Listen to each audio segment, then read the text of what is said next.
Perhatian cerita ini benar-benar murni karangan dari penulis itu sendiri. Jadi apabila ada kesamaan antara nama tokoh karakter ataupun latar itu hanya faktor ketidaksengajaan. Cinta Terlarang Mantan Mafia bab 65, Liburan. Suasana masih sangat tenang. Udara dingin menyelimuti, embun tipis terlihat di dedaunan, dan langit masih berwarna kelam dengan sedikit kilauan bintang yang tersisa perlahan.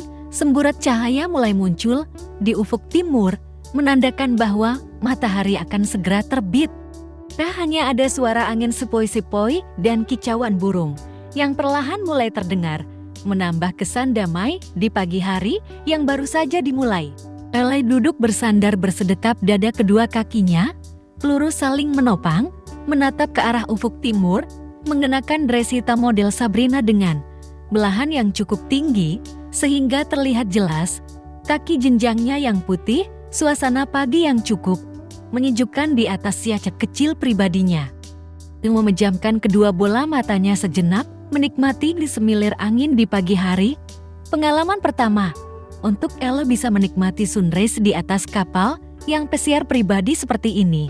Kapal pesiar pribadi itu melaju dengan kecepatan, sedang di kemudian salah satu nahkoda dari keluarga Ludovic yang memang bekerja untuknya. Pagi-pagi buta sekali, mereka sudah sampai di dermaga untuk melakukan tip kencannya.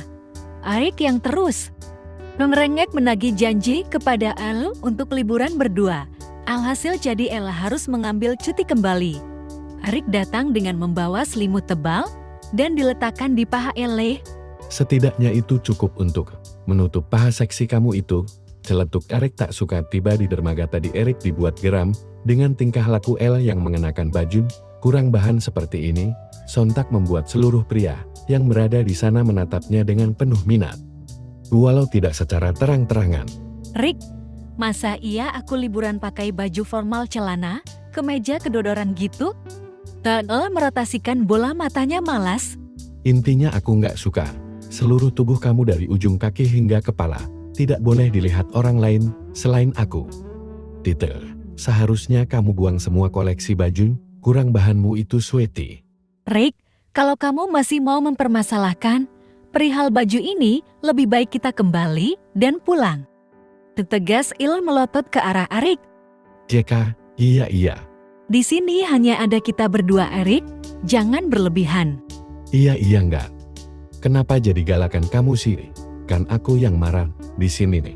Erik cemberut menatap Elle. Elle menghela nafas panjangnya.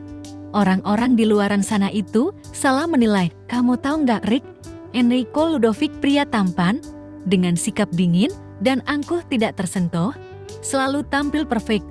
Dan ternyata itu hanyalah kamuflase belaka. Sifat aslinya itu suka marah-marah, cemburuan. Kemanjanya melebihi anak TK, dan satu lagi mesumnya gak tertolong, dikit-dikit nyosor. Kerocos Elle panjang lebar. Erik hanya terkekeh menatap Elle seperti itu. Tak tahan lagi dengan bibir itu, akhirnya Erik membungkam mulutnya, dan mereka berdua menikmatinya diiringi dengan sunrise yang mulai muncul ke permukaan. Di sela ciuman itu, tanpa sadar bening kristal jatuh di pipi Elle. Entah apa yang Elle rasakan saat ini. Setelah 6 jam lamanya keduanya sampai di salah satu villa yang cukup megah di antara pepohonan yang rindang. Biasa ya Arik mengunjungi pulau ini mengenakan jet pribadinya. Ternyata kekasihku kaya banget ya. Ella tak henti-hentinya takjub villa ini, dilihatnya bangunan yang cukup tinggi dan megah berlantai 2 ini yang berwarna putih, pilar-pilar dan lampu gantung yang sangat indah, menambah kesan mewah. Di samping bangunan tersebut juga terdapat taman dan kebun yang cukup luas dengan berbagai macam tanaman seperti sayur dan buah-buahan. Bagaimana bisa semua fasilitas ada di sini? Tyler tak henti-hentinya takjub dengan villa ini. Apapun, jika di tangan Ludovic bisa terjadi, Sweetie. Bahkan, jika kamu mau menara Eiffel berada di Indonesia, itu bisa aku lakukan, kekeh Erik dengan sombongnya. Iya, si paling sultan, cibir Elle. Lalu ia melangkah memasuki villa itu. Terdapat beberapa orang yang ditugaskan untuk merawat villa ini.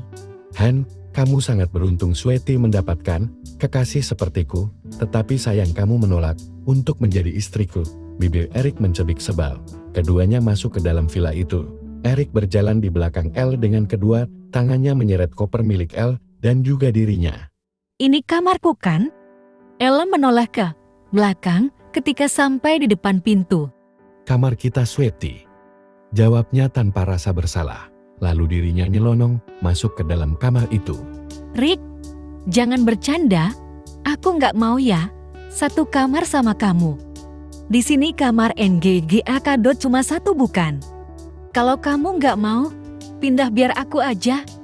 Ella menoleh sebal lalu menarik paksa koper miliknya dari genggaman tangan Erik. Silahkan, jika kamu memang berani tidur sendiri. Kau tahu Sweety jika tempat yang memang jarang dihuni itu, bagaimana terlebih lokasi ini terletak di tengah-tengah pulau. Erik mencoba menakut-nakuti Elle. Spontan Ella langsung menghentikan langkah kakinya. Tanpa basa-basi Ella kembali masuk ke dalam kamar ini.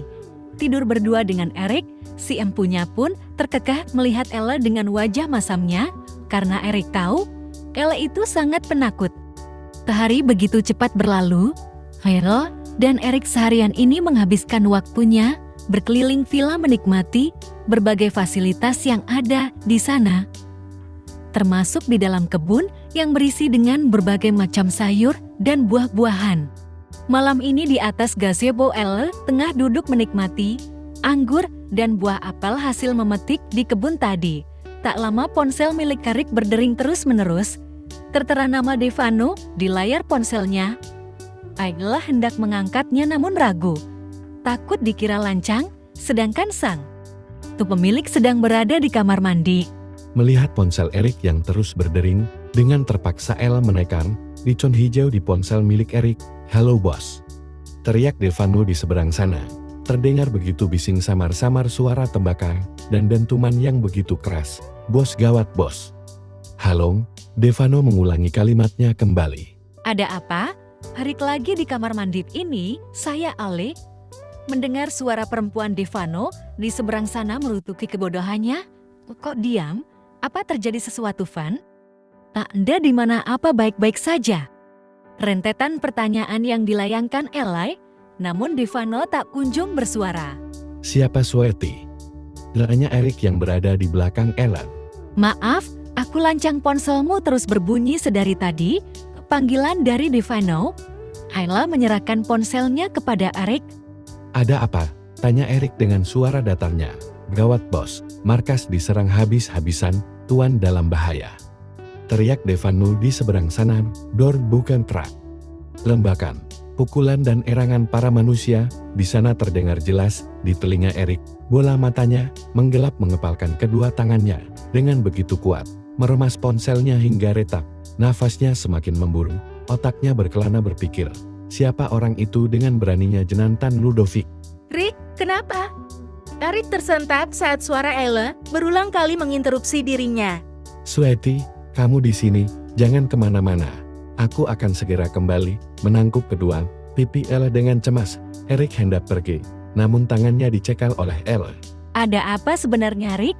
Kenapa dengan Devano? Kenapa di sana terdengar begitu menakutkan?